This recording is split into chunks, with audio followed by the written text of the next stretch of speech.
Number one, this would be true. An adjustable rate mortgage, that means that the interest rate could vary at the lender's discretion. And so it is lower risk for the lender because if interest rates in the nation were to go high, they could raise the rate. The borrower doesn't have any kind of control over that. And so this is actually true. A lot of times a mortgage company can get a customer into the mortgage at a very low rate. But if it's an adjustable rate mortgage, they could raise the rate later without the lender, without the borrower, you, the customer, being able to do anything about it. Number two, making an additional principal payment of $100 per month could shorten the life of a 30-year loan of a $200,000 4% by 5 years. And without doing all of the math right now, I'm just going to say, yes, this is absolutely true. You can go and play around with the numbers to get that, to see how that would be true. And number three,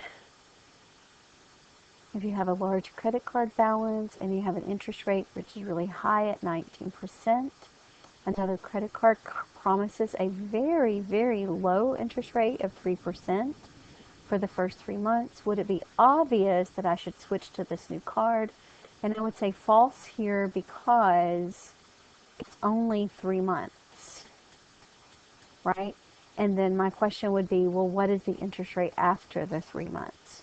Am I likely to pay off this large balance in just those 3 months? Probably not.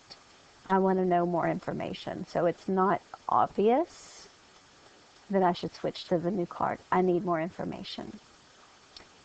And then number four, fixed rate loans with 15-year terms have lower interest rates than loans with 30-year terms.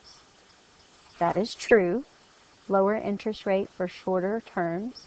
So it always makes sense to take the 15-year loan. This is not true because your financial situation may not allow you to make the payment that would be a higher payment with a shorter term. And so many people get into 30-year terms just because that lowers the payment significantly. So I do encourage you, when you're looking at the possibility of purchasing a home in the future, to consider saving enough money so that you can get a 15-year term, or to buy a smaller house so that you can get a lower term, because you'll save sometimes hundreds of thousands of dollars by doing that. However, it does not always make sense to take the 15-year loan in the particular circumstances that people end up being in.